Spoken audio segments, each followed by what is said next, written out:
Chris. Heath. This would be the easiest blueprints level because there's only 5 rooms. Right. 6 rooms. Oh, this is getting harder by the minute. Welcome, everybody, to episode 123 of Mobius Tubes. I'm getting pretty good at counting.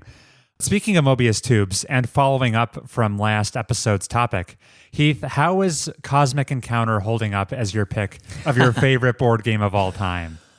We played it earlier today. Upon further examination and editing last episode, I do think that maybe Cosmic go down. Really? And Hansa go up. Then maybe you're pleased with how our aggregate list shook out. Aren't you? I thought it was fine. It's pretty good. I want to make like 2 edits and then it would be perfect. Yeah. Get that automania out of there. Why? Chris, we don't have to rehash this. You know whether or not he likes something if he puts the words bog standard right in front of any descriptor. This is a bog standard vanilla cake. Samantha, do you care to weigh in on this game you have not played? I have never played Automania, and I have no opinion. I guess I would like to remove it just because I don't care about it. Get it out of there. Put in something better like Battle Line or Agricola. What is Agricola? Yeah, we'll never let Heath play Agricola.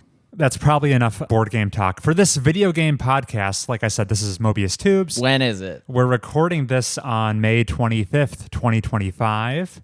And we've got an action-packed episode. Lots of variety. We've been playing a big variety of games, all 3 hosts here today. You heard Samantha just a moment before. What order should we tackle this bounty of games we've been playing? I could light it up. Sure. This will be quick. Tee us up, Heath. Folks who tuned in 2 episodes ago when Samantha brought it to the show think they know all there is to know about Banner Saga 1. Well, wait until you hear the 3 things that Heath has to say. Well, I should say, Banner Saga is the strategic computer game from 2014 in which your guys and your bigger guys are all headed to the same iceberg where they can fight the robots. Great description. Well, they're not really robots, but The Dredge. Or like stone people. Yeah. Oh, yeah. Like a Goliath? Or a golem. Golem. Perhaps. That's what I'm trying to think of. Yeah. Yeah. Okay. The 3 hot list on like BuzzFeed. Number 1. Chris, do you know what's the most useless button in the Banner Saga 1? Why don't you fill me in? It's the X icon that collapses the tracker that displays your morale and supplies, etc. I get that some players may want to appreciate the scenery as your caravan moves along the horizon, but the tracker is already so minimalist and so thematic, I can't bear to part with it. If this were Nier Automata, I would never remove the tracker in exchange for free chip space. I never even noticed there was an X button because I never sought one out. Also, I'm just assuming that it's an X because I'm playing this on my MacBook and the notch at the top of the screen clips into the graphic while I'm playing. That wasn't an issue for Mac users back when this game came out in 2014, but it is for me. I could exit out to full screen, but I'm not going to do that because the visuals are so cinematic and each story decision demands so much of your attention. The thought of someone having the game in the corner while they work on something else is psychotic behavior. I'm not a purist. I will watch movies on my phone, but I will give Banner Saga the respect that it's due. That's number 1. Okay, cool. The theater treatment for Banner Saga. I agree. Chris, do you know what's the second most useless button in Banner Saga? I have a feeling you're going to let me know. It's the basic attack button. Because 50% of the time, I will march up to a dude thinking we're evenly matched, hit him for like 2 armor damage, and then he'll hit me for double-digit blood damage, and I'm on death's door. Wow. The rock, paper, scissors of this game eludes me. I understand you want your big guys to fight the other big guys, but chances are, if you're on a Heath squad, there's a 40% chance your health bar drops to 0. Wow. Very reminiscent of my early game as well. I average 2, maybe 2.5 injured people per fight. Heath, damage is red number minus opponent's blue number. Strength and armor are the stats we're talking about. Yeah, red and blue is so much visually easier to talk about. Sorry, try to say that again. So you know how when you hover over a guy, he has like a blue number and then he has a red number. You look at your red number, that's how hard you're going to hit. Yeah. And then you look at your opponent, look at their blue number. That's their shield. Armor. And then you take your red number minus their shield number and you'll hit for that many. If you're doing shield damage, it means your number isn't big enough to defeat their shield. So you're taking down their shield instead. I'm curious, how deep are you into the Banner Saga 1, Heath? A couple chapters in, the World Serpent just did a drive-by and took out a mountain. Okay. Okay. You have not rolled credits. No. Gotcha. There's only 2 characters that I claim to be proficient in. There's Hogan and Mogan. The twins. The Thrashers, who do so much total damage with each special attack. It's insane. And Unleaf, the archer girl, and my future wife, if things go according to plan. She can trap a square so that if enemies walk on it, their turn gets skipped. Mm-hmm. So much fun. Everyone else is too slow, too conditional to be useful. What about Rook? Rook's super strong. That's true. Also, every large man, like the Varl, I loved those guys. I was maxing out my team with those guys and Rook and Alette most of the time.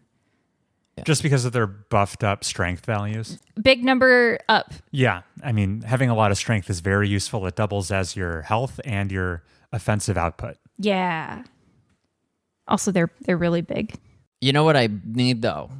You meet Crummer in Wormtoe. I love Crummer. You can ask him advice because he's hundreds of years old. I would love an early game party member whose special ability is he points out the squares that you should move your units to and why. And I know I can already hear Chris thinking, Heath wants the game to play the game for him. All you got to do is take my little tooltip guy and kill him in hour 3.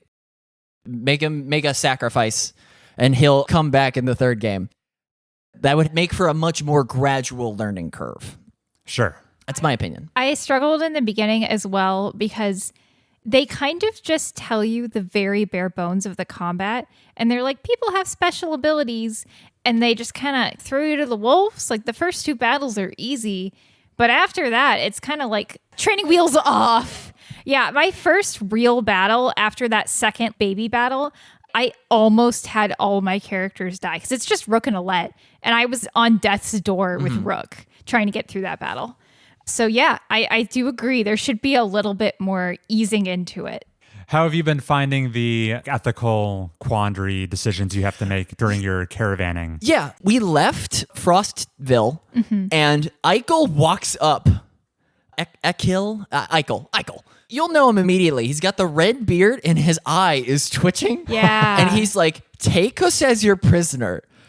And my gut reaction is, how about no? I don't need more mouths to feed. And of course, my daughter is there. And she's like, but Dad, this isn't very dad of you, Dad. And I'm like, Bishop, let me lead my people. And Eichel is like hyping me up and being like, yeah, lead your people. Even though he tried to kill me at the start of the chapter. So I'm like, I'm just going to leave you in the waste. And the narrator is basically like, Rook left Eichel in the waste and took all of their weapons and all of their food. And I was like, a little bit of a Mass Effect leaving things to be explained. I didn't know I was going to be taking their weapons. Sure. I guess it makes sense why. Because they'd be upset that we're not feeding there'd them. be some retaliation. But yeah, that guy, that's just secondary antagonist for the early game. You can just leave him. And I have suffered no penalty for just leaving him. Just to be clear, he was the guy you met in like the city, and he was inside the city. Right. Running shit, and he was mean to you. He was mean to me. According to Onef, he killed the mayor. Uh-huh. And your options are to take him and his guys as prisoner or induct them into your ranks, which I was never going to do. I inducted them into my ranks. All right. So when you get more into the story, I will tell you what happens. I can't tell you now. Please tell me he takes a bullet for you. I know there's no bullets in this game, but just... It makes it extra shocking when it happens. Yeah. I can't tell you what happens because it would be spoilery for you, but I'm excited to talk about it. Good. Yeah. And the third thing on Heath's list, I kind of ran out of steam. Why am I not in the game? Senua's Sacrifice had me in there twice, and that's one game. If I don't hear one Heath by the end of the trilogy, whole thing gets a 5 out of 10. Because a heath is like a Nordic word for a cliffside or Nordic something? enough, yeah. Okay. Is it? That's nice. You're all over Deltarune. Why can't I? Yeah, there you go. And that's Banner Saga 1. What a fun surprise. I never expected you to pick up Banner Saga. Well, you'll see why I had to play anything else. Okay. Should we pivot to another game the three of us have been playing? Okay. Samantha and I can probably touch upon a game we talked about extensively last episode because we both rolled credits on Blueprints. Woo! Room 46 scene. Room 46 has been found. This was the roguelite puzzle game about investigating a giant, somewhat magical manor, trying to find a hidden 46th room. It's a recent release from this year. Some say a Dark Horse GOTY contender. And yeah, we liked it a lot. No, Chris said that he had found Room 46, and I said I had seen it, and that's true. I've gone back to Room 46 again to go look inside of it. Okay. I just want to call that out. How cryptic. Yeah. This will be a relatively short update because we talked about it for like 20 minutes straight last episode. I got a lot of my feelings out then, and many of them have remained constant, not too many changing opinions. I rolled credits after 26-ish hours in the game. I was venting a little bit of frustration last episode. I have stumbled upon the realization some user error occurred. I probably could have seen credits a few hours earlier if I hadn't walked through a secret passage, saw a big room, not realized it was a new location. I thought I was in a mundane place I had been before, so I 180'd and walked right back out of that secret passage. Suffice to say, some of my frustrations were self-inflicted had I realized where I was standing earlier. Yeah. And that's on me. I can absolutely imagine that for a certain niche of gamers, Blueprints is probably their new favorite video game, period. It's really good. It has a few moments that are right up there with the highest of highs gaming has to offer. For those puzzle game masochists out there, Blueprints, it's the Mariana's Trench of puzzles to keep investigating. For me, I'm going to say it was more of a 9 out of 10 experience that, due to some user error, slightly overstayed its welcome, and that unfortunately dampened some of my enthusiasm for it. I'm still quite high on the game. It's a Tonga Trench. Oh? That's the second deepest to the Marianas. Yeah, exactly. It's a Tonga Trench for me. And yeah, I said I'd roll credits. I have taken this opportunity to see myself out. There is a lot left to do in Blueprints. There might be like 50% or more of the puzzles left unsolved with how I've left the state of the game. I think 50% is underestimating it. Damn. It's puzzles all the way down. I walked into the 46th room and walked out being like, this game is going to take 120 hours if I see everything. Right. It's an everlasting gobstopper of puzzles if you want that. Yeah. I don't think I need that. Maybe this is just cope or me looking to justify my somewhat premature exit from playing Blueprints. But a part of me relishes knowing there are still unsolved mysteries and secrets lurking beneath the surface of that magical mansion that I will leave undiscovered. I enjoy that, in my mind at least, Blueprints maintains some of its inscrutable, mysterious charm because I'm never going to see the end of it. It will always remain somewhat unknowable to me. And I'm comfortable leaving it like that. I think maybe you could look at it in a different light of puzzle games like this are so rare. You don't really see a lot of games like this at all, where you're constantly finding new things to poke into. I think it's a game you could return to. Like, how many more games like this are going to come out in the next 10 years? Less than many other genres, that's for sure. Yeah. Green Prince. I haven't fully put it down yet, mostly because I just don't want to commit to the next game I'm going to play. I definitely don't think I'll see everything through. But yeah, I'm really glad it's so rich in detail. I feel like, especially as Chris and I were playing it together, we were discovering new things quite frequently that were completely separate from each other. There are so many rooms you've mentioned to me I've never even seen in my playthrough. The planetarium. What? So yeah, Blueprints, it's ambitious, it's deep. For many people, I won't even argue with them saying it's the best video game they've played. I can see that. And it just mostly worked for me. There were some slight misses. I really like Blueprints. Samantha, is there anything else you care to weigh in on about I think this you game? talked a tiny bit about this in the last episode, but the lore of this game is so deep.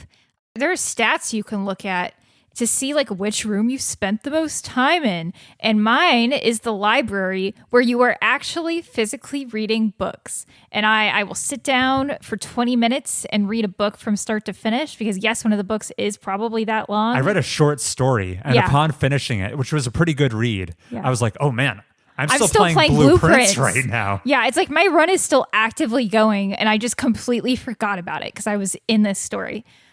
So yeah, I think that's really cool. This game has some cool writing chops in addition to all its really technical puzzles. Something that could not be said for The Witness. Man, that was quite a game we played together, Chris. Anyway, Blueprints, great. I agree, 9 out of 10. I have heard in the near future an update version 1.1 of the game is being released. The developer calls it the definitive version of the game, coming with some pretty necessary quality of life features such as colorblind modes for the impaired that way. I wonder if something like an animation speed up setting will be introduced. Or just like disable animations. Right. I don't need to see the safe open every time. I don't need the shovel to pop up and be like, you can use this to dig stuff up. It's like, yeah, I actually probably could have figured that out without ever once seeing that animation. Right. So yeah, that'd be nice. Maybe you playing it a little bit later, Heath, your patience could be rewarded if you play the definitive version. Those puzzle boxes, if you're colorblind, are just literally impossible. Oof, yeah. That's so funny. And that's Blueprints, a game we do recommend. Yeah. Pretty strongly. Heath, you're going to love it. I'm going to love it. Should we throw the reins back over to you, Heath? You've been playing something else, yeah? Come on, I want to talk about it. When my battery's running low and there's 5 chapters to go and 1/3 of my co-host says keep it spoiler free. Though it's driving me insane to not talk about this game, I'll refrain like holding in a fart. Wow. Don't worry, Chris. We'll leave you in the dark.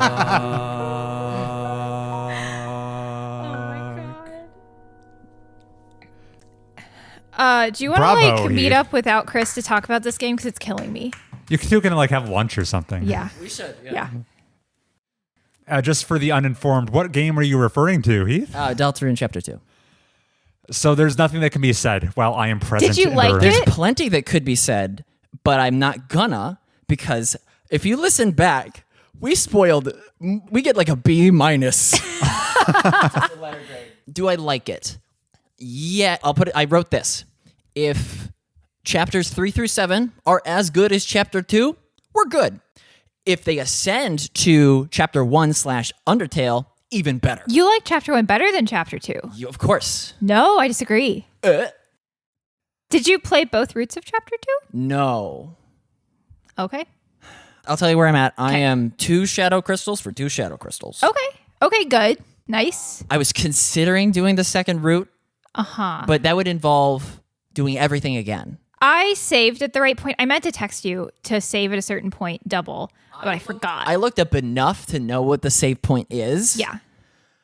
I'm gonna have to do the whole chapter again. Yeah, you just, use slot 1 for your canonical playthrough, normal. Slot 2, you make a double save at the point of contention, and then you just go reload it and I'll you're have fine. to do, okay. But then when you go to import it into chapter 3. That's a different question. I don't know. I mean, chapter 3's not out yet, right? I have 2 saves, and I'm ready to import. Chapter 3 is like a week away. Yeah, get hyped. Oh, I'm so excited. Samantha just had the biggest smile on her face. By the way, I replayed both chapter 2 of Deltarune regular and weird route because I was excited. So When did you do that? I don't think you even told me. I did. Oh, okay. I did it last week. I mean, the week before last week. I actually technically haven't finished the weird route because I'm at the final boss for that and I was getting tired. So I stopped playing it, went back to blueprints. Oops. Is it a different final boss? Yes. Oh, yeah. It changes pretty wildly at the turning point, and it's not even halfway through. Listeners, is it as painfully obvious to you as it is to me how much my fellow co-hosts don't want me to be present right now? Hey, Chris, can you take a walk real quick? I'll see you in an hour. Well, sorry about that, guys. No, I'll end this segment by saying the reason Chapter 1 is superior, in my opinion, is because Deltarune, it might as well be Susie Tale. I love the overarching multi-chapter arc, and the emotional highs of Chapter 1 exceed the emotional highs of Chapter 2. Chapter 1, as far as I've seen, is Susie's character. Chapter 2 is Noelle. I like Noelle, of course. And I agree. I think Susie's character arc in the neutral Chapter 1 is stronger. I think Noelle's character, combined with her normal and the weird root stuff, more interesting. Susie's is better written. Noelle's is I'm so interested, you know? Yeah, because I don't know her mom, but I know enough to know about what her mom is. Okay, got you. Also, I will say, this is such a bad take. I really like Birdley as a character. I love him. I just want more of him. And that's maybe why my Chapter 2 is getting boosted. Him bearing his soul, it added so much to his character. Chris, you know what Toby needs to do? What's that? We're doing what might as well be loyalty missions. Oh. We did 1 in Chapter 1, roughly, and we just did 2 in Chapter 2. If we keep this pace up, you know what he need to do in Chapter 5? The suicide mission? And think of the word suicide, but the number 5 is the S. I think Toby is bold enough, and the stakes are high enough with the roaring. I think there are 2 character missions in Chapter 1, if you think about it. I think we've barely scratched the surface on him. Oh. Yeah. He's not, I mean, he's an ancillary character. You're talking about the other character. Yeah. We don't know who he is yet, really. Yeah. Yeah. Man, Heath and I are saying a lot. The swan ride was just putting the work in. Yeah, that was so interesting. I did a peace sign. Okay, me too. Yeah. Oh, you didn't hug? I don't know him that well. I ship those 2 much harder than I ship those 2. Unlistenable. This is awful audio. Heath, I need to talk to you so bad. Yeah, we're doing damage.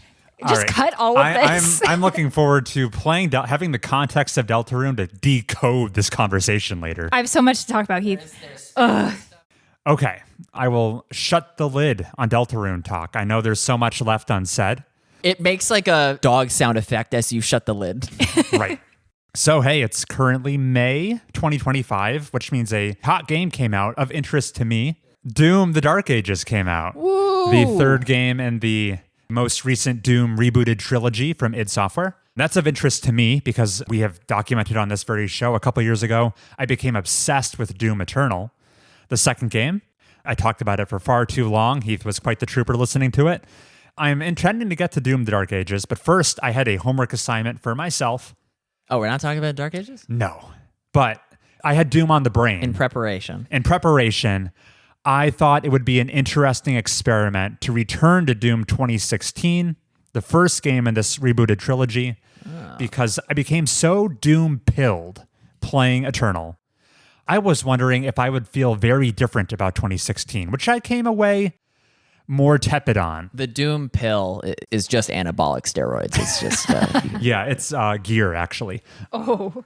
So I played Doom 2016 somewhat close to its launch 1 year later. And upon this return visit, I am convinced I did not understand the game back then. This has been You shoot the guys. Right. This has been kind of an eye-opening experience. I was too harsh on Doom 2016.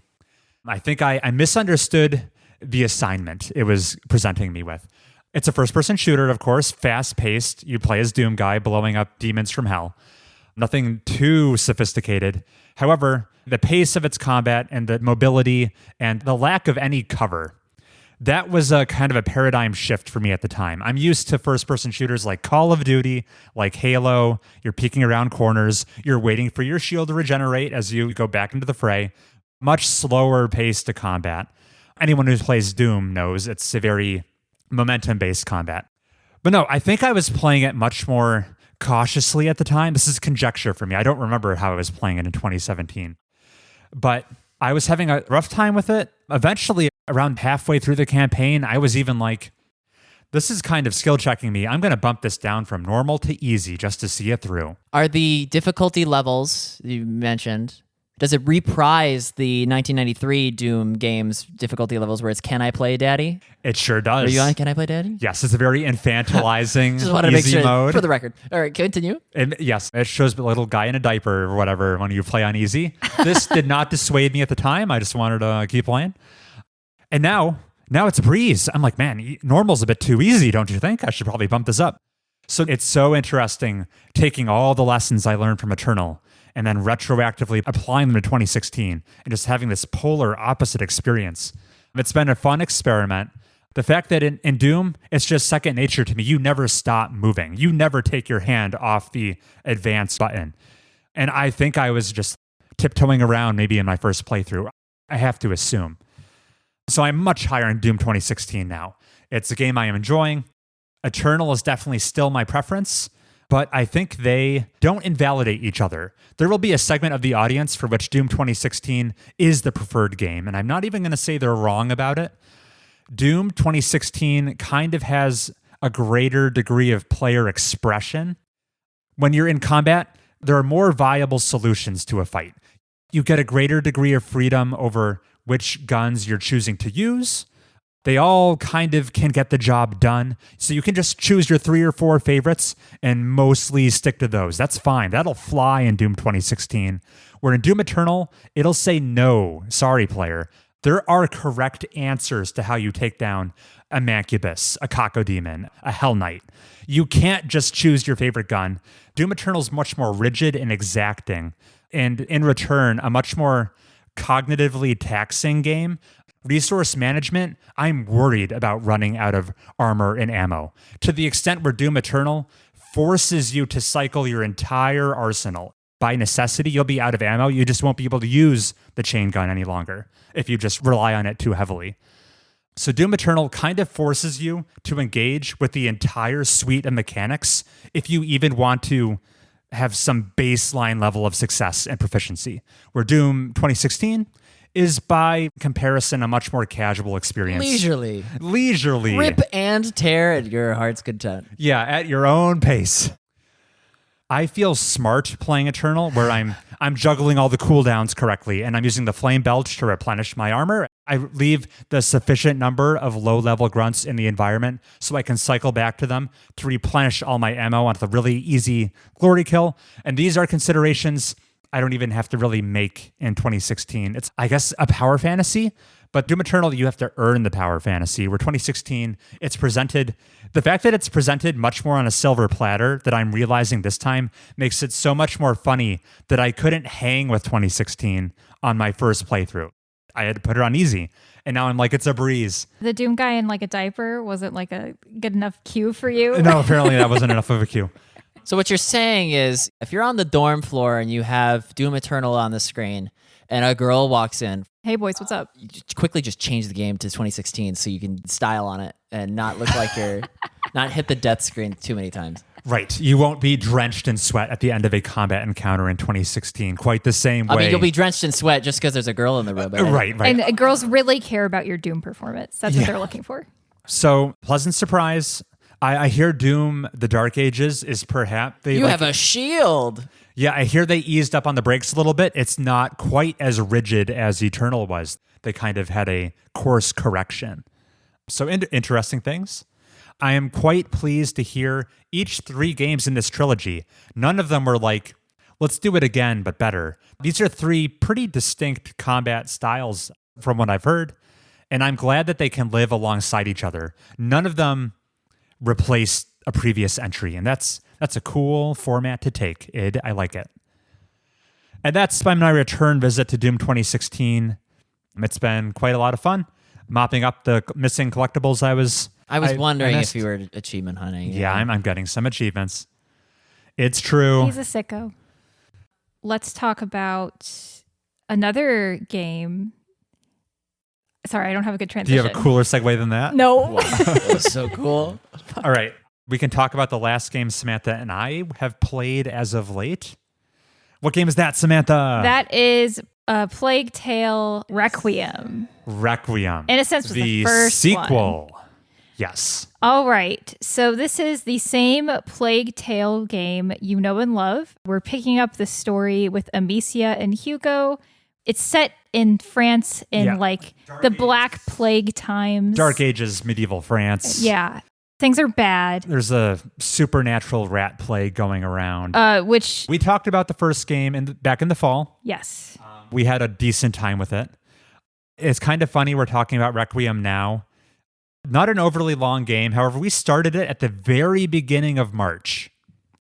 And our playthrough, it dragged on and on. To be fair, I think we finished it in time for the last podcast recording. We were just like, we have too much to talk about. Yeah, we have too much to say. We held it. Who's driving? I was driving. Okay. No, we played it over like 2.5 months roughly. A game that doesn't warrant that amount of time. That speaks to the level of enthusiasm we were bringing to it. It has such a slow start. We were dragging our feet on this game. Once we got to the halfway point, I think our play picked up. Yeah, we were like, oh, this game actually got better. But the start is like a trudge. For the uninitiated in the Plague Tale franchise, this is a third-person stealth game with some light resource management and some light puzzle solving thrown in. The way Chris plays it, it's no longer a stealth game. It's a very almost Doom-like game. With varying degrees of success when I try that play style. Uh-huh. You have to cycle through all of your rats because you won't have enough rats to do your rats. Cycle all of your different flavors of stone because you fight with a sling in this game. Overall, Samantha, this is a question I'm not quite sure what my answer is. Did you prefer Innocence, the first game, or Requiem, the sequel? So here's the thing. The plot in Innocence was better. Definitely paced better. Just, I feel like Innocence was a more well thought out game. However, in terms of game mechanics, I feel like they introduced some really cool new ones in the second game. Some, I guess I won't say because of spoilers. And I feel like we were not using all the mechanics the game offered us. In the first game, it kind of felt like there was one way to do a level if you wanted to be successfully stealthy. Yes. And in this second game, feels like there's lots of options. Yes. There were some times we were locking doors behind us and we could see the guards running up to us. And we were like, yeah, that probably wasn't the authored intention of how to beat this level, but we nailed it. We got by. There's so much more creativity and freedom. A Plague Tale Innocence, the first game, much more linear, dare I say an on-rails experience. I would say. Where Requiem, it's been broadened. Calling it a stealth sandbox is probably a little too generous. Oh, like but Metal Gear Solid 5. You're dumped into more open areas where instead of having one path, I can see at least 3 viable paths to get to the exit. I think the only time you're kind of on rails is if there are rats involved. Because most of the time with the rats, there's going to be like one smart way to do it. Right. There will be some corridor sections. There will be some larger rat sections where I can see viable solutions. That's true, especially if you got Sophia. Physically larger rats? They turn into tornadoes. I think I agree with Samantha. The first game felt like the more well thought out, considered experience. In Plague Tale Requiem, the sequel, at times I felt like they were making shit up with the plot. Yeah, the story revealed at the end of 1, you're like, oh, that makes so much sense. How cool. I feel like this villain is like very real. And 2, you're just kind of like, I feel like I'm high right now. Like, what is going on? What am I watching? I think the first game was a steady and consistent 7 out of 10. Where Requiem, it occasionally flirts with an 8, but it also dips down into the 6s for me. It was a more uneven game overall. There are some mechanical new introductions. There's a new system in Plague Tale Requiem that kind of rewards how you want to play. There's a new mechanic where you can unlock new skills that they'll help you flesh out one of 3 different play styles the game refers to as you can play aggressively, you can play opportunistically, or you can play prudently. Where prudent is more of a stealth approach, aggressive, you're going loud and aggressive. Killing all the guys. And you were advancing across these 3 different skill trees based on how you tackle each encounter. So if you're like me and I was killing guards left and right at the end of an encounter, I would then see my aggressive skills tick up. And after a certain threshold, you unlock a new ability. So I was like, oh, cool. This lends to replayability. You can tackle these slightly more sandboxy stealth game in different ways and be rewarded in different ways. Like you develop the play style that you're actively pursuing. And I thought that was cool. What contributes to how the game categorizes you as aggressive or prudent or opportunistic? They didn't explain it very well. A lot was left unsaid. So I was playing the game, probably giving it more credit than it deserved, because after we rolled credits and I kind of did a little digging on, okay, I maxed out my aggression, but my opportunism was so low. How do I get that up? And I was wondering if number of times you get spotted, that's got to contribute to how prudent you're being. Or number of kills, probably method of the kill. Like if you're killing guys out in the corner and the body doesn't get discovered, you can probably be prudent that way. Or if you're using a loud exploding pot, that has to be more aggressive than a silent sling, surely. But what I discovered on the internet that the game never tells you is that it's very one-dimensional. There's only one factor being tracked. The only thing the game cares about is the number of bodies you leave. And if you want to level up opportunism, you have to get exactly a certain number of bodies. Right. A certain number of bodies is classified as opportunistic. Anything more is aggressive. Anything less is prudent. Which is really dumb. That's so dumb. Yeah. So you're telling me if I kill a guard by rigging the chandelier to fall on him as they open a doorway, that will get me the same aggressiveness points as if I bare knuckle bash his skull in from the top of a staircase and shove him down. Yeah. The leveling system was so much less sophisticated than I was giving it credit for in my head. It's so weird that they don't tell you what the metric is, since it's such a simple Well, metric. if they tell you, you'll be so much less Pay impressed. no attention guess. to the rat behind the curtain. Right. So in theory, I like the new approach to unlocking skills, but in practice, could use some work. Yeah. Chris, I'm sure, is going to bring this up. Let's talk about the side characters in Plague Tale Requiem. Sure. So in Innocence, it was a bunch of kids. You were just hanging out with kids, picking up a bunch of orphans, and some of them were dying along the way. It was great. They were cute, hard to not feel bad for children that are orphans. In Requiem, you're basically just hanging with adults. Yeah. Amicia's character arc does kind of fit with that. She's not a kid anymore. She hangs out with Lucas, and that's about it. I think we liked some of the new friends quite a lot. Yeah. Namely, Sophia and Arnaud were big favorites with us. Sophia was a standout. Yeah. Your affinity for Arnaud still kind of confuses me. He's really dreamy. I do not see it. He's just... Also, this was before our crossbow was completely reloadable, and therefore he was doing a lot of our kills. There's one chapter where Arnaud pulls his weight. Yeah. You can just say, hey, Arnaud, go kill that guy, and he'll just do it. It's amazing. But not before I creep up behind them and counter. You love to do that. You're like, look, I'm going to level up my prudence. Yeah, I was like, I'm going to level up my prudence right now. Samantha, trust me. But lo and behold, I wasn't. Yeah, actually. you're just using Arnaud to level up your aggression. Aggression. What a game. Yeah, Sophia's great. Her power makes some of the game sections you feel so powerful. Yeah, your companions have unique abilities that help with either traversal or combat. Much like in Innocence, they had unique abilities.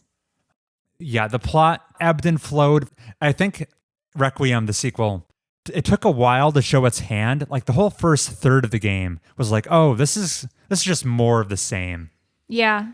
And I wasn't liking it. And then the plot does pick up speeds. In fact, the most invested I was ever in a Plague Tale game plot was in Requiem towards the back half. Yeah. A lot of cool events happen on a certain island. It's crazy how bad a mother Amicia's mom becomes in Plague Tale Requiem. Yeah, she seems so uninvested in her children. Yeah, she's just kind of like, why are you guys not doing everything I say when everything I say is hurting you both? I don't know. Bad mom, I guess. She seemed cool in the first one when she was like sacrificing her life for her kids. But I guess you do that once and you feel like you get a pass for everything else. You don't? You don't? No, I guess not. In this game, it's all about managing light sources, be it torches or sticks you light on fire for a quick temporary path. Because the rats, the titular rats in the Plague Tale Where's games. the title? Oh, okay. You got there. It's a sea of rats, and they hate the light. So you use light to get around massive pools of rats. And like Samantha said, they introduced some new tools and mechanics in this game, like tar. We maybe underutilized tar. You throw tar at a light source, and it becomes like a blazing brazier, emits massive light. We kind of forgot that it could do that. I kind of forgot that it can blind enemies and things like that. Oh, God. I forgot about that now. So no, I like increased tool set. You can extinguish light sources when that's handy for combat purposes. More tools in a stealth game. I'm all about that. Visually, it's a looker. Well, Innocence was a looker. Innocence was also a looker. Maybe Yeah. not the most AAA game ever, but I think it was really strong in the visual department. Oh, yeah. To someone, me, who plays like old games, I'm like, wow, this game is a feast for the eyes. I was impressed. Right. Especially last game with the fall scenery. Beautiful. Beautiful. This game has a lot of good like springtime scenery, I would say, maybe. Summertime. It's gorgeous. I have a hyper-specific nitpick that I will try to segue into a greater point. Mm-hmm. There's resources in the game you're collecting that you can spend on upgrades. It's called pieces. You just scavenge them throughout the environment. And there's a skill tree of cool things to upgrade your gear and stuff that you spend your pieces on over the course of the game. Useful things like making your crossbow better or being able to hold more ingredients because it's a crafting game. And I, being the super economy pilled man that I am, took a look at one certain upgrade called the recycling tool, which allows you to, when you encounter excess materials that you like, your inventory's full. I have 2 pots and I see another pot. Right. Whenever you encounter an excess item in the environment that would otherwise go to waste, if you have the recycling tool, you can break it down and turn it into more pieces for yourself to feed your upgrade engine. Now tell the listeners, Chris, how many pieces would that net you usually on average? So, me, Chris, seeing this recycling tool, I'm like, Samantha, babe, that's priority number 1. I agreed. You agreed. Yeah, you were totally on board with this plan. Yeah. Because the earlier we get recycling tool, the longer we have of the game's runtime to like recoup our investment. Mm-hmm. And it'll be paying off. The recycled pieces will get bigger and bigger. Massive dividends, right? So we rushed that upgrade. It costs 30 pieces to unlock. And I'm like, fine, sure, let's do it. What the game didn't tell us, for some reason, when you recycle things, it gives you fucking 1 piece back. And it's so stingy because most upgrades take like a minimum 50 pieces. 1 piece is negligible. I'm spitballing here, but I'm pretty sure over our entire campaign, we maybe recycled like 24 things. I'm not certain we recouped our recycling tool investment. I think we net lost pieces unlocking that.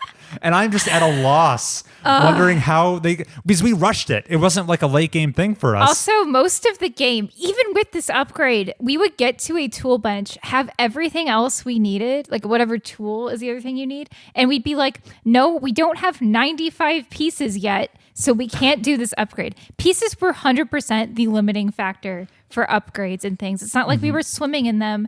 And this recycling tool needed to be better than it was. So I was grumpy about the recycling tool since we made it priority numero uno. And it's like, you guys are like, oh, Chris surely just wasn't max recycling. He was using his pots willy-nilly, and that's why this is a problem. No, he's not. He will reload a level if he so much as wastes a single resource. I have seen him do it. This is not the problem. They should have recycled for 2 to 5. So my greater criticism here, recycling tool, push to the side, is that the upgrades seem pretty uneven. There were fucking broken, busted ones, like the The crossbow. Recovering your crossbow bolts off of corpses. If you're like, she has a sling, that's the primary. Why is that important? Because if someone has a helmet, you can't kill them with a rock because, right, their brain is protected. If you have a crossbow, it doesn't give a shit what kind of armor you're wearing. It's open season with a crossbow bolt. Yeah. And if you can just grab it off the body, you have nearly an infinite recurring supply of instant kill bolts. Because usually crossbow bolts are very limited due to their Right. powerful nature. And that's not the only good one. So there was really useful skills, and then there's one where I'm pretty sure we ended up just losing like 2 pieces by buying it. It was quite uneven. They should have balanced that better. Recycling should have been minimum 3 pieces, I think. Yeah, I think it should have been 5 because you're wasting the potential of the resource too, you know? Right. It should be paying for more than the pieces. That's so true. Yeah. I have one critique about the game as Sure. well to share, which is, what was the point of Amicia's character arc if it wasn't going to go anywhere? Chris, I think you have a counter to this, but I don't agree. So I will briefly state what her character conflict is. Amicia is really protective of Hugo, her brother, and people are attacking her all the time. And sometimes she retaliates back too violently. Like she just goes on a killing spree. She thinks she's playing Doom 2016. Yes, she is acting like she is the star of Doom. Doom guy. So these people are attacking her. You know, it's not like she's walking into a peaceful village and committing slaughter. These people are coming after her, trying to get Hugo, her 5-year-old brother. I don't know how old Hugo is. He may as well be 5. And she's killing him. I don't know. I guess, first of all, it didn't seem that bad a sin to me. And second of all, it doesn't really go anywhere. They make it such a big deal in the beginning of the game. They're like, Amicia, she's off the rails. She's too angry. And in the later part of the game, they're like, oh, that's fine, though. I mean, it seems fine. I will agree that it seemed to ebb and flow chapter to chapter, how big of a deal the game thought it was that Amicia was kind of bloodlusty. And then Hugo's just like, calm down. And she's like, we'll see. It is tied into the ending of the game, which I think is pretty strong. I agree. Often, the inciting incident to the violence is often an act of self-defense by Amicia, but that she then gets like a little too enthusiastic about. I mean, she's got to kill these guys anyway. She may as well be having a good time. You know, she has a rough life as it is. Let her find her happiness. They eventually circle back to it, but it could have been better integrated into the game overall. I wish she had some like more direct consequences for her savagery.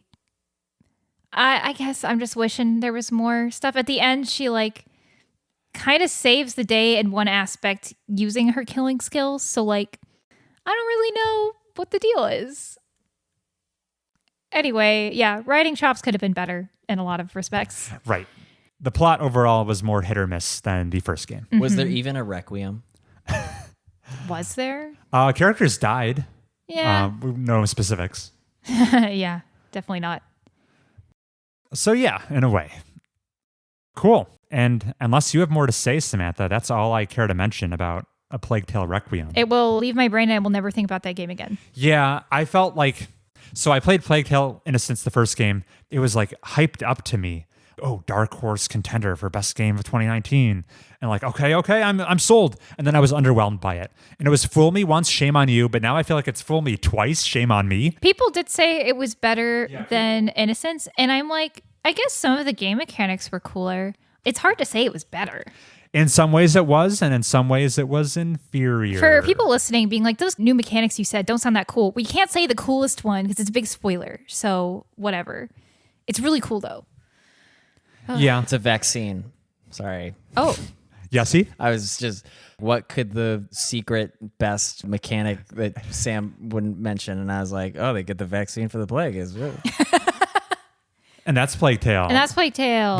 I feel like if and when a third Plague Tale game comes out, maybe this will be the one I finally say, I don't need to play that. I don't know, Chris. At this point, we got to play them all. That's sunk cost fallacy, Samantha. No. All right. Shall we talk about one more? So at my prompting, I sat Samantha down to watch a beloved video game adaptation. We watched Cyberpunk Edgerunners, the anime from Studio Trigger, a show I watched when it debuted 3-ish years ago. And I was super hot on it at the time. I think I talked about it on this show. You sure did. This is obviously prompted by, I've been playing a lot of Cyberpunk 2077 this year, and I'm like, yeah, let's spend some more time in the Cyberpunk world. Let's get Samantha involved with this show. Because I've seen him play enough Cyberpunk that I feel like I've played a little Cyberpunk at this point. And the rewatch didn't go quite as I expected. Samantha, this is your first time watching this anime. What did you think? I think I'm going to start off with a couple things I liked about it. So when I say the things I didn't like about it, you can't just be like, she's a hater. I liked some of the animation of the scenes. I usually am a little bored by fight scenes in anime. Mm-hmm. Action scenes. Like My Hero, I kind of got bored watching that anime sometimes, even though it's kind of known for having cool action scenes. I liked the action scenes in Cyberpunk. I thought they were cool. I also liked the tie-ins with the game, specifically when you see one of the Netrunners hacking and you can see them playing the little Cyberpunk hacking minigame. That was very funny. So and definitely funny. Flew over my head the first time. Yeah, and I like how whenever somebody's like calling each other, it's like the same way it is in the game. It's, all the cool stuff, the locations you'd see in the game, all the in-game tie-ins, those had to be there, but I also like to see them. I will hop in on that point, having sunk 60 plus hours into the game and then returning to this anime. I was picking up on so many more details that made it like a really faithful adaptation. Probably my favorite thing is just I am familiar with many of the locations in the show. I visited them in the game. So it was cool knowing like where they were in the city. Side characters pop up like, oh, they're using the Delamain taxi cab service. He's in there. That's cool. Or Wakako, the fixer that I did side quests for in the game. The characters are doing a job for her right now. Whoa, that's pretty interesting. It's also kind of like the bare minimum of what I've expect the show to do, but it doesn't mean I didn't like seeing it. I also was charmed by some of the side characters in the show. I will name Rebecca and Maine and what's her name? Oh my God. Rodeo. Oh, Dorio. Dorio. Oh my God. And Falco. Those were standouts to me of characters. I don't know, Chris. They never said her name that often. Wait, you didn't even name drop your favorite character in the show, High School Bully? High School Bully. Okay, so in the first 2 episodes, the main antagonist, if we can even call him that, is just like David's bully at school, and David he's so irredeemably evil. Like he just has no redeeming qualities. He was a delight to watch on screen because David has a really tragic event, and literally his bully texts him that night and is like, "LOL, can't believe that tragic thing happened. You're such a loser." And it's just like, this man does not exist in the real world. He is so funny. When they stopped having him in the show, I was disappointed. I kept waiting for him to come back. Favorite character for sure. He's really irrelevant. Oh, I love him. You liked Faraday a lot too. Oh yeah, he was cool. I liked his eyes. I have many negative things to say about the show. All right, let's you talk first, so I get to let's guzzle that haterade. I will say, upon the rewatch, I still like the show. It did come down in my estimation. I'm a little cooler on it than I used to be because some of your criticisms are going to ring true. I have a couple major criticisms. Most of them revolve around the 2 main characters, David, who I guess is probably the main character, and Lucy, who is the love interest and like the other most important character. Oh my God, they are so hard to watch. I was so uninvested in them. David is just such a nothing character.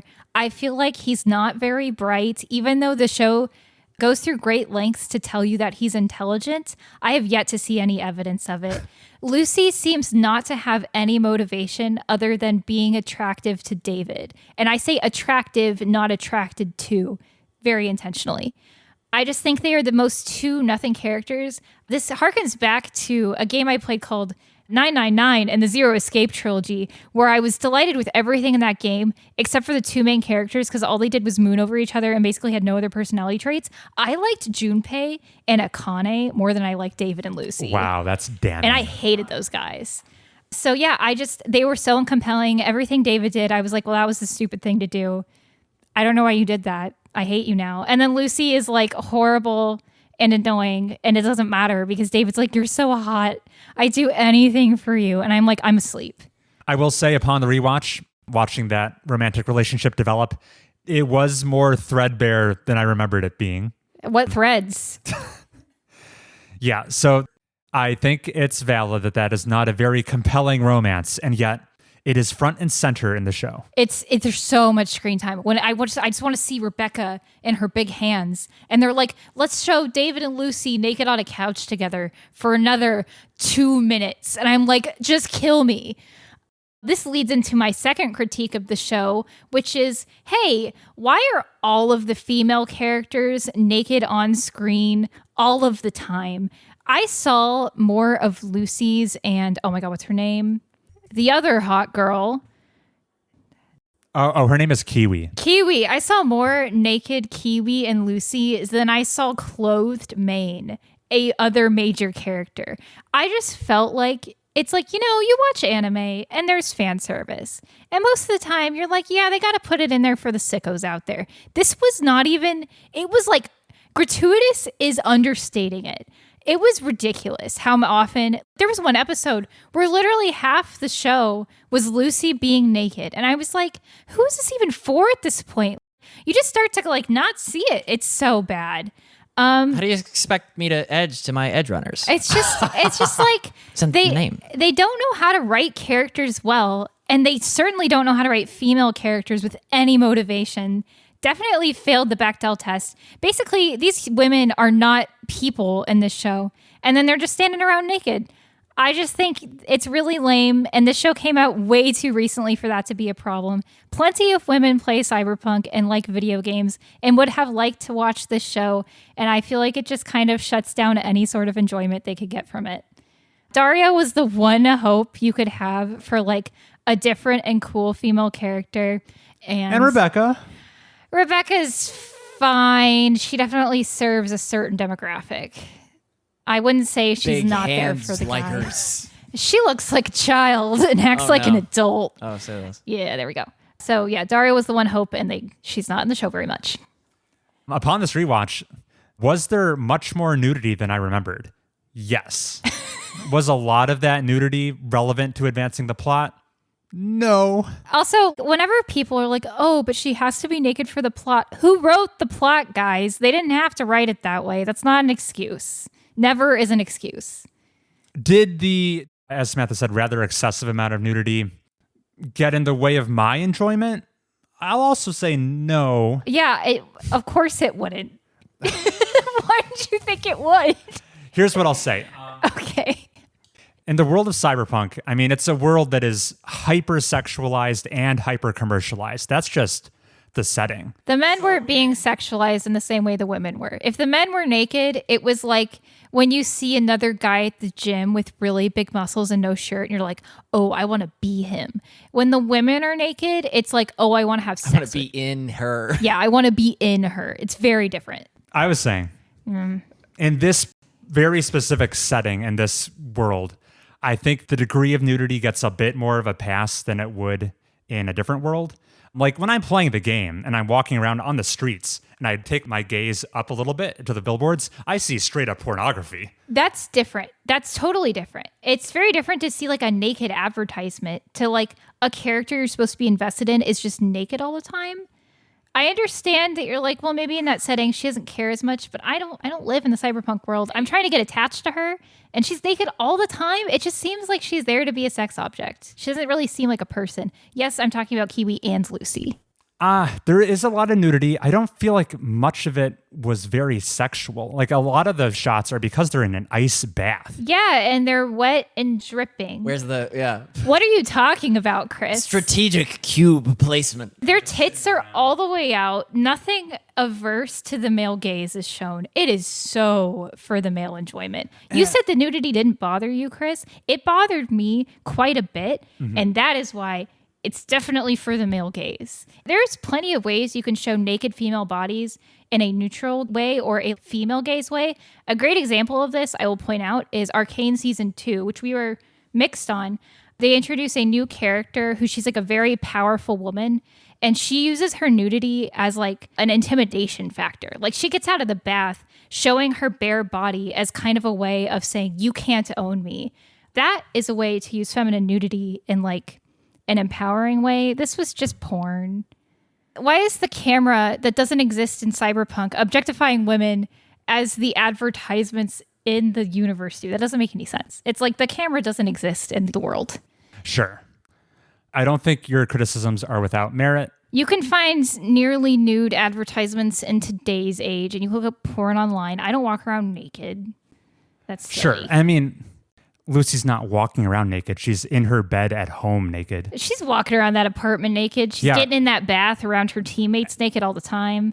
She's naked most of her life. It's a world where you can modify your body to any extent you wish. The flesh, anything is free reign. I played a side quest in the game where... Chris, I'm not trying to argue that Cyberpunk itself, the game, not the show, doesn't interrogate the theme of what it means to like sexualize a body. When does that become commercial? If it were being done equally to the men, and I mean sexualization. You see naked, David? Nudity and sexualization are very different. If men were being sexualized as naked equally to women, I would not be complaining. Since it's just the women that are being sexualized, I have reason to complain. In this dystopia where sexualization is just another way to market at you, it should be both. It shouldn't just be one. That's my complaint. It's super valid. There's no way you can argue with me on that. It's so in the text. It's everywhere. Me up, Heath. David being naked where you don't even see his dick. Him being buffed up to where he's like, it's male gaze. It's not even a fight. By surface area, we see way more naked David. Oh my God. He's got huge balls. His muscles seem to get bigger as he gets nakeder. That's true of anyway. What?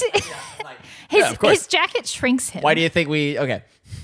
Art class listeners, you have to be in the room with a figure model sometimes when you're sketching out the male and female anatomy.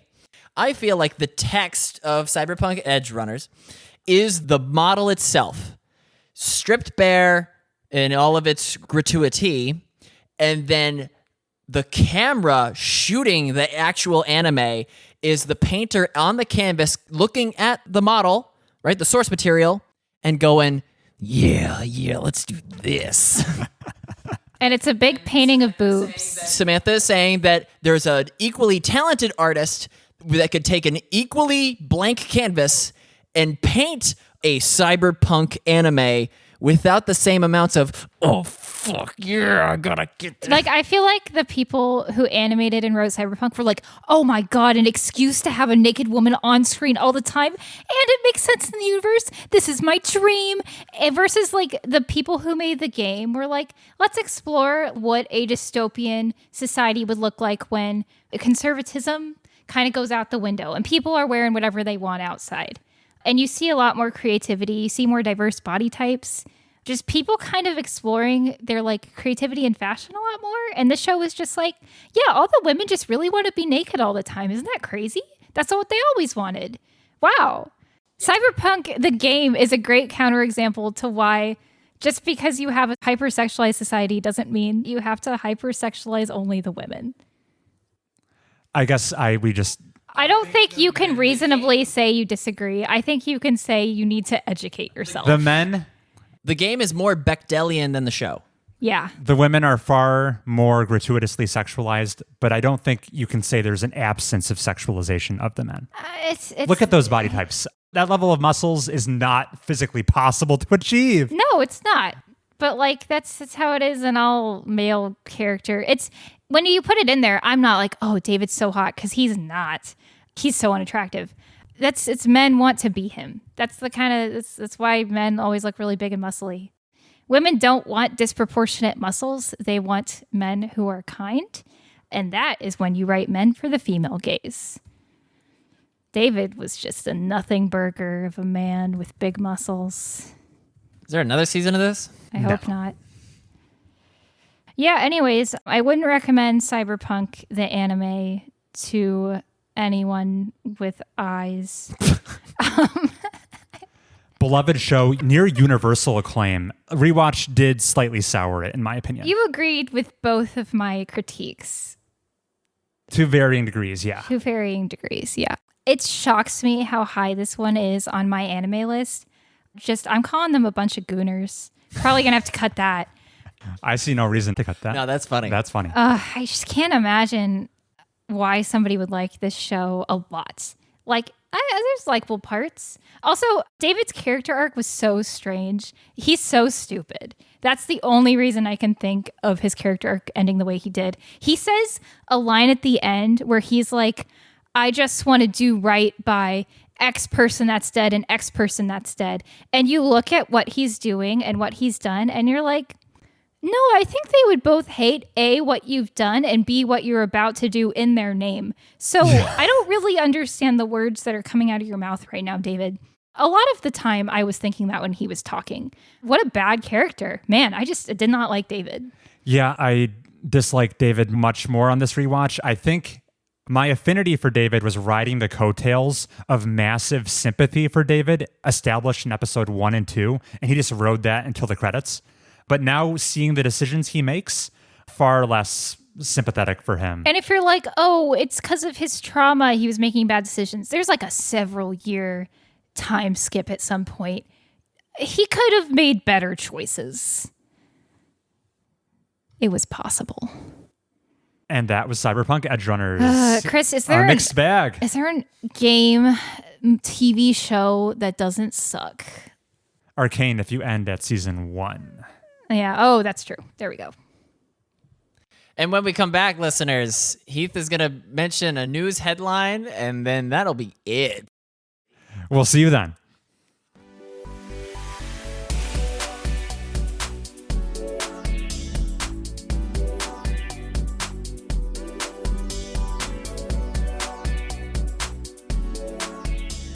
And we're back. We're back.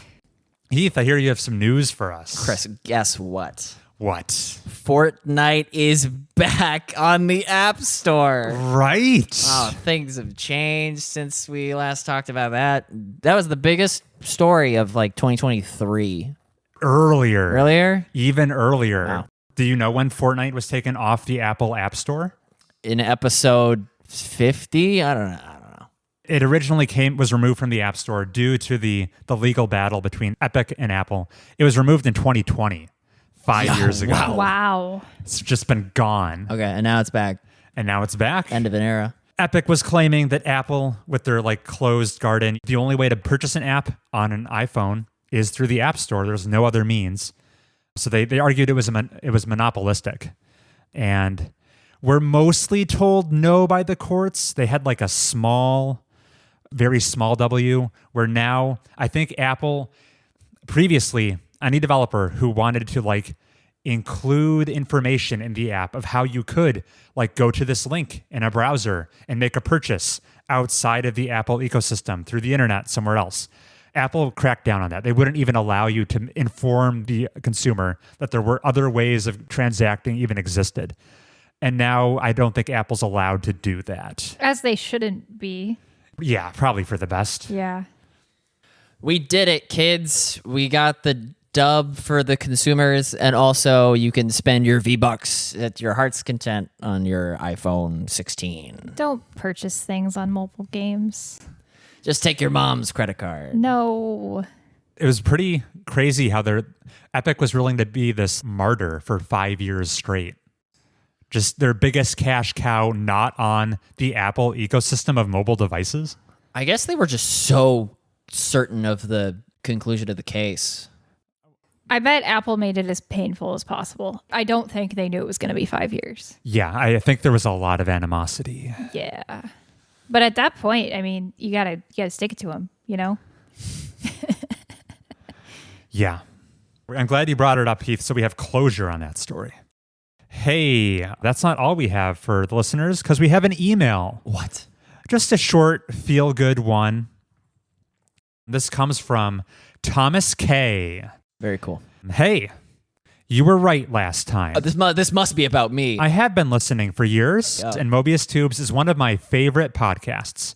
Samantha is an excellent addition to the pod. It's nice to finally hear from a real gamer. Thanks, Thomas. Wait, what does that mean? Yeah, suck it, boys. He must be referencing some kind of joke we made where... I'm a real gamer. I played 31 games last year. How many did you guys play? Thomas continues, I have a recommendation to pass on. The Genius, a Korean show that takes a lot of inspiration from board games. Each episode's game is full of social play, and then flashbacks / forwards, editing to reveal who's really found a game-breaking strategy. It's only available fan-translated, as it uses a ton of licensed music in ways that only Korean media rules allow. If Chris hasn't already watched it, I suspect it will be his catnip. Long live Mobius Tubes, Thomas.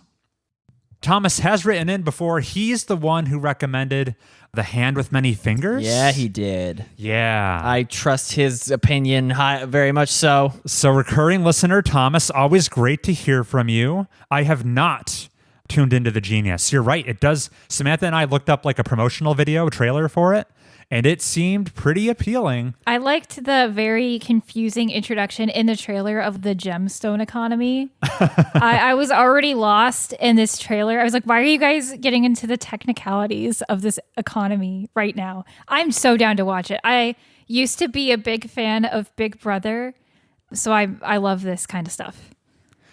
So reality shows are not typically my scene. However, I have increasingly been hearing positive things coming out of Asian game shows, which incorporate like a lot of interesting game design and like social play, just like you said. Influences from board games. And yeah, I think inevitably I will have to check one of these out. And maybe I should start with the Genius, it sounds like. I'll watch it with you. Nice. Heath, have you heard anything about the burgeoning South Asian game shows scene? Does Takeshi's Castle count? Calling it burgeoning feels like a disservice. Like, I feel like it's been big for a decade. Maybe it has been bigger for longer than I realized. Yeah, I think maybe you've just, it's been coming to Western audiences more recently. So that was Thomas. Thank you for writing in very much. Always like to hear from you. Yeah, thanks, Thomas. You're really cool. And then, unless anyone has anything else to say, Samantha has prepared a video game 20 questions battle for us. Oh, no. Heath and I will once again have to collaborate. Redemption arc, boys. Play the classic game 20 questions to figure out what she's picked. I believe in you. Last time this happened, there was a little bit of tension, but... I was exonerated of all accused Chris crimes. I don't know if that made By it. whom? By me. The general public. I'm right. Yeah. Oh, no. Okay, so we've done this before. Heath and I are going to alternate asking questions to guess the game Samantha has pre-selected for us. Heath, would you like to do the honors? All right. I'm going to adapt from my folly because she's picking games from her lifetime. So I think, what did I say last time where I was like, is this game from before 2005? The problem is if it's before my lifetime, how many games are there that I wouldn't reasonably know about that you guys would reasonably know about? Not a lot. Well, there's Tetris. Yeah. Uh-huh. Yeah.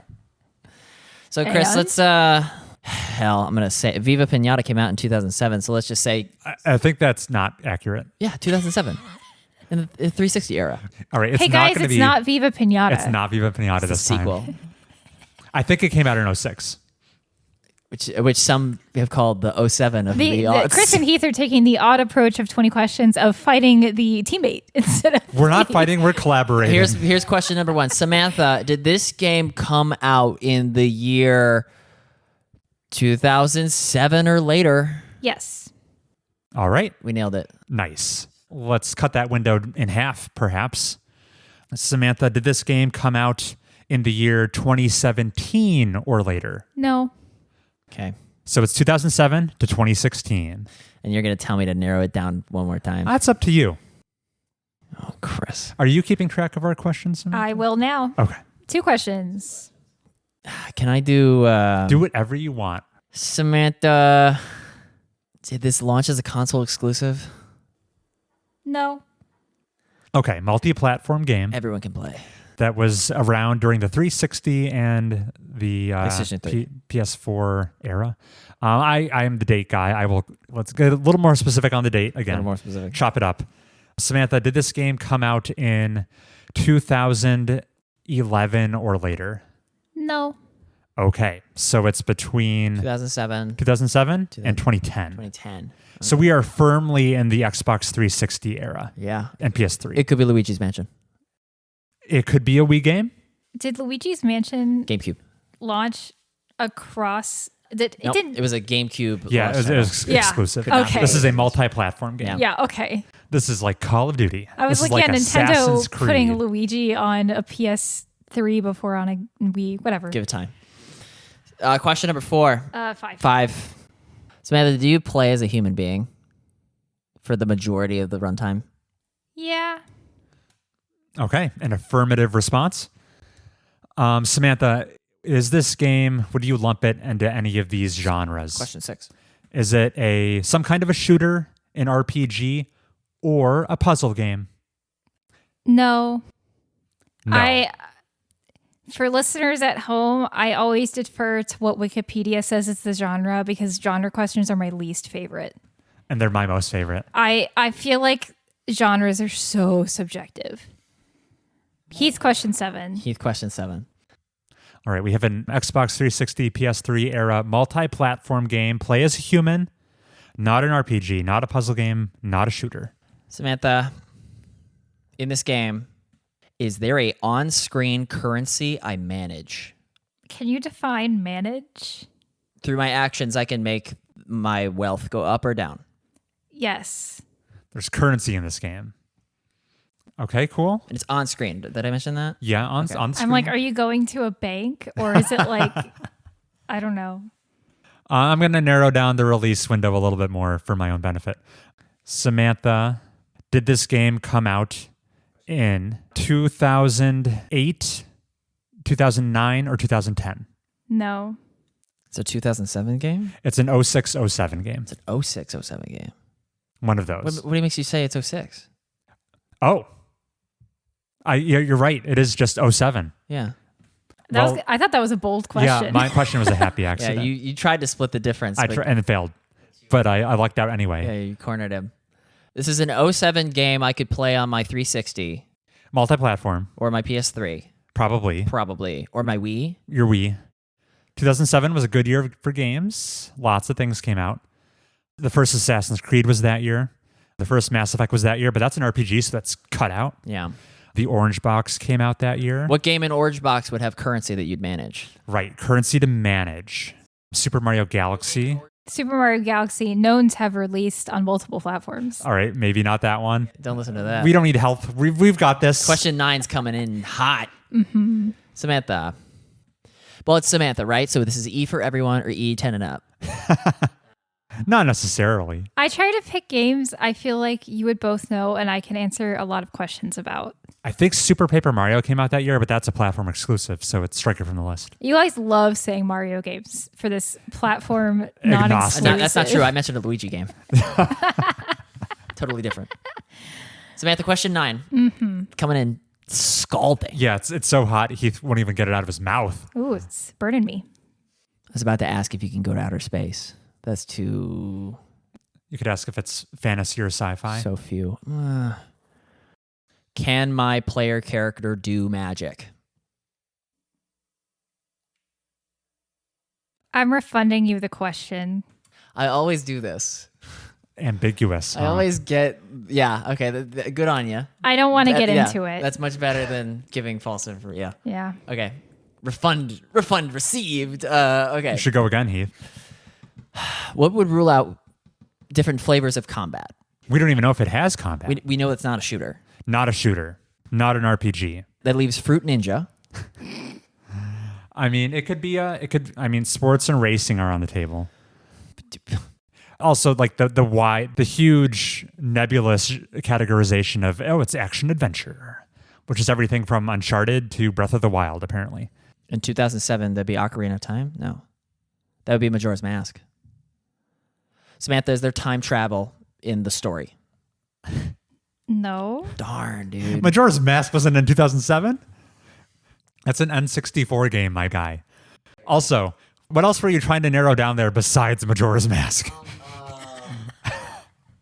All right, Samantha, let me get you with a real question here. What's up?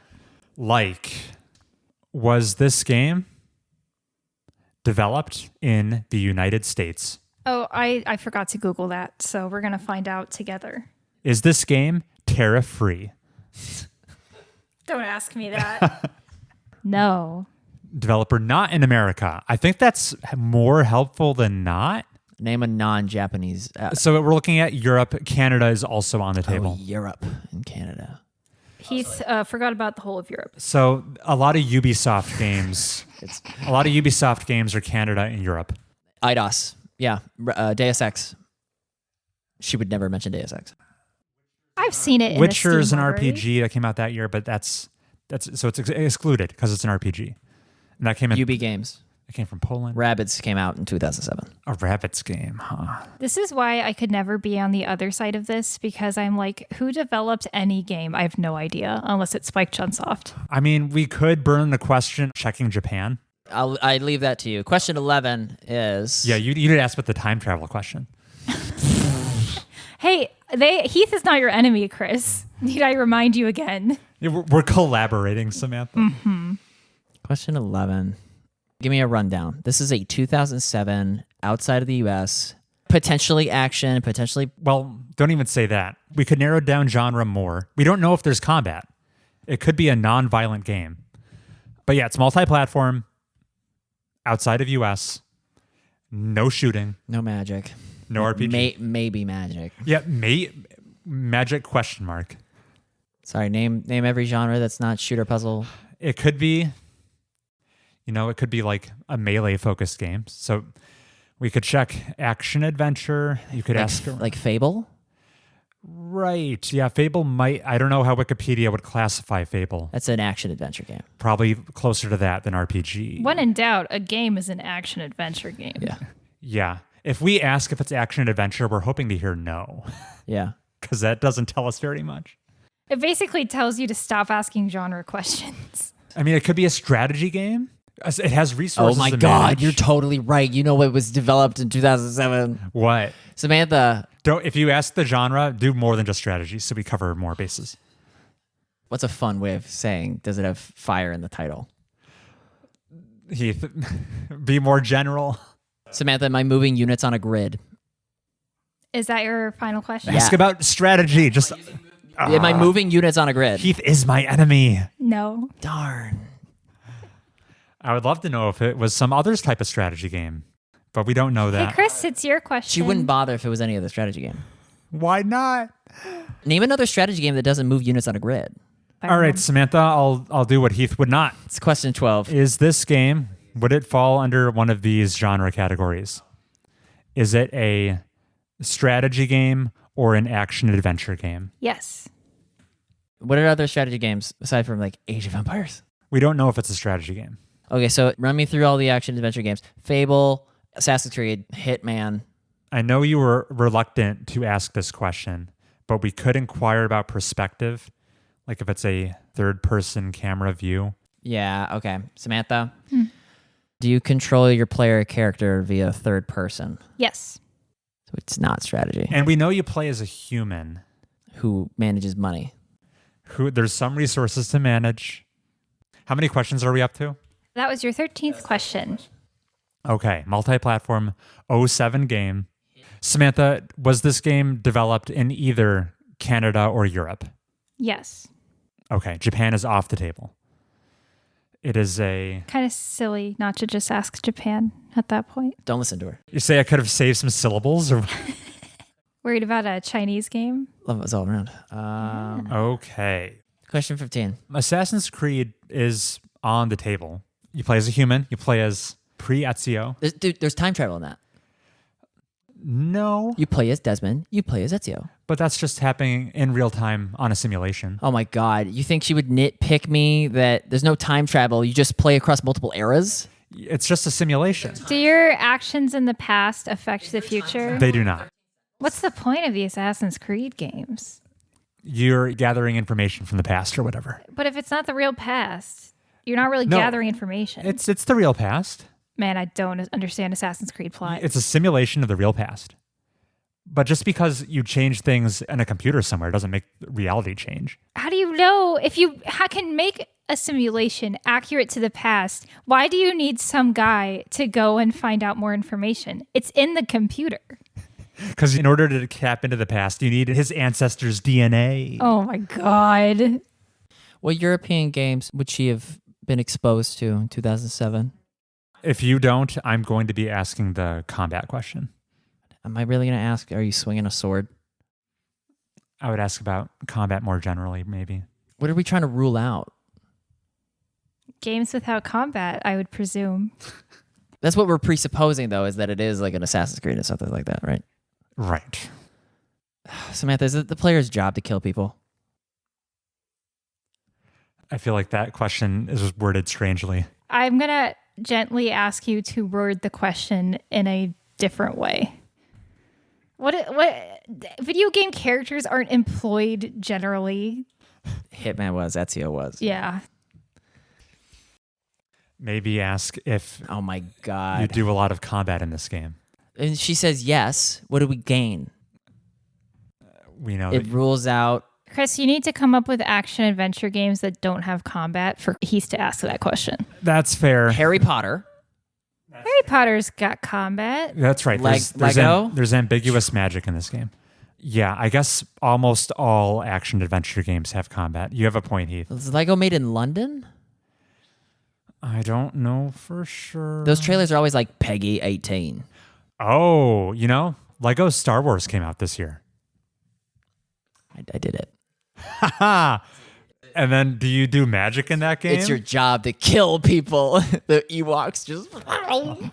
Yeah, your lightsaber. I thought... Sorry it took me that long. Yeah, you're third person. And there is a currency. It's the little studs. And you don't use magic. Samantha's face says Don't we're stop on looking. the Look right at me. Look at me. track. Look at me. We're playing it. That's cheating. Hey, okay. Samantha, is there drop in, drop out co-op? Yes.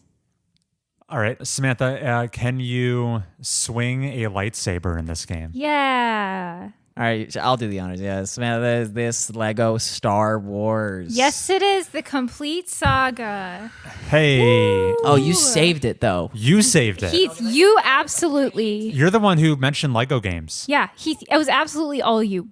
I picked this game thinking... I always have to think, Chris has such a Wikipedia brain. How do I outplay that? And this is kind of what I do. I just kind of think of games Heath would think of first. You don't use magic. I think people you would do be like, use is the the Force." force magic? And I'm like, I don't even want to touch that. People get so mad Yeah. about Star Wars. Yeah, you saved it. Yeah. None of my business, frankly. There's a percentage of the audience who, upon you refunding that question, were like, oh, it's a Star Wars game. Maybe. There is no time travel. Only because the prequel games weren't until later years.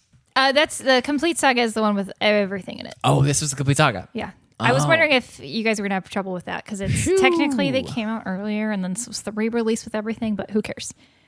I was gonna say yes if you guys asked about swords because lightsabers Yeah. are swords. That's a yes question. and I feel like that would have led you astray.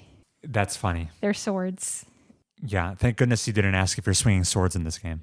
I don't know if I managed my stud count. Imagine the back of the box, like one bullet point about playing Lego Star Wars is manage currencies. Your currency. Yeah, No one would ever describe that game in that way. I'd play that game. Oh yeah, that's it's hilarious. Props to you, Heath. I didn't think you guys were gonna get there. You were so on the wrong track. Well done. Yes. And props to you, Chris, for that one question where you carefully eliminated every single year except 2007 Very heavy lifting. instead of just asking. Very 2007. Arno of you. Yeah. All right. And that's going to do it for this episode of Mobius Tubes. Yeah. If you have an email, much like Thomas, you can write in, send it to mobiustubespodcast@gmail.com. That's MobiusTubesPodcast@gmail.com. Hopefully, next episode, we'll have switched to impressions. Chris is going to host a Mario Kart party for Yes. the Mobius Tubers. We're going to do that. And we're going to also readdress our fantasy publisher draft Oh my competition. We'll be busy. Get Don't play re- any get- games. We don't have time to talk about them. Get your bids ready. I'm going to be snapping up that Silk song. Hey, Chris, who right now is projected to win? And it's still you, Samantha. Woo! But that could all change next episode. Thank you, GTA. We'll see you then. Bye. Bye.